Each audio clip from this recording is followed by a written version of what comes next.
Hello मैत्रिणींनो, good night. संध्याकाळ झालेली आहे आणि आज एका सखीचा प्रश्न होता की नैराश्य आल्यानंतर काय करायचं.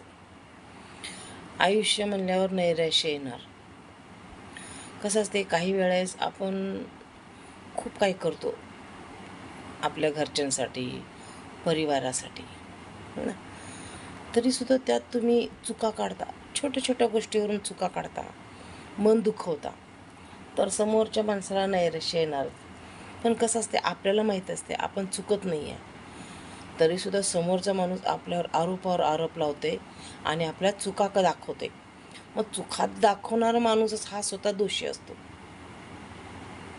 तर आपण नैराश्यात जाण्याचं कारण नाही आहे.